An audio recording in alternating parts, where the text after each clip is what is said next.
Ayan guys, paano po ba ma-invite sa ads on Reels at saka ma-monetize sa stream ads?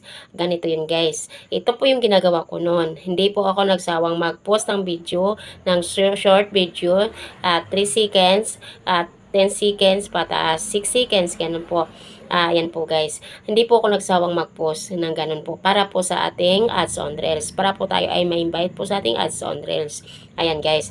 Nag-post po ako ng 5 video. 5 video po yun sa ads on Reels. Ayan po yung pinupost ko. 5 video na ads on Reels. 3 seconds, 6 seconds, 10 seconds to 1 minutes.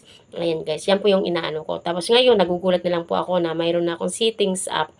Mayroon na akong isi-set up na ads on Reels.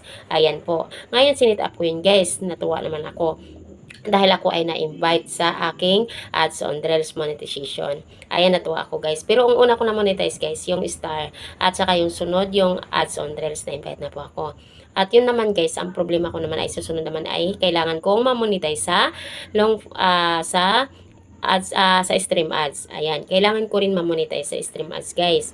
Ngayon, ang ginawa ko naman sa stream ads, nagpo-post din ako ng long video. 3 minutes, 4 minutes to 5 minutes ang ginagawa ko hanggang 7 minutes nga video. Ini-edit ko lang yan, means nag-voice over lang ako. Then, nag-live ako ng 2 hours. Kailangan mong mag-live ng 2 hours guys para po maabot nyo po yung 60 minutes views. Tapos ngayon guys, pag oras po kayo na mag-live ng 2 hours, kailangan nyo po yun guys. Pagkatapos ng live nyo sa 2 hours, kailangan nyo po i-post yun guys sa never delete. Kailangan never delete po guys bago nyo ipopost. Diba? Mag-post na po kayo. May nakalagay po dyan guys na post never delete, 30 days o ano, tapos pindutin nyo lang po ang post 30 days at i-never delete nyo po guys. Para po hindi po mabawasan ang inyong 60 minutes views kung ilang views na po yung nandun sa inyong live. Ayan. Para po ma-invite na po kayo sa stream ads guys. At wag niyo po kayong wag niyo po kayong magsawang mag-live ng 2 hours. Araw-araw po 'yan guys. 2 hours po 'yan. Then mag-post po kayo ng tatlong beses. Tatlong beses sa isang araw ng long form video. Long form video guys, ang tawag po nun ay long form video ay 3 minutes to 4 minutes to 5 minutes po.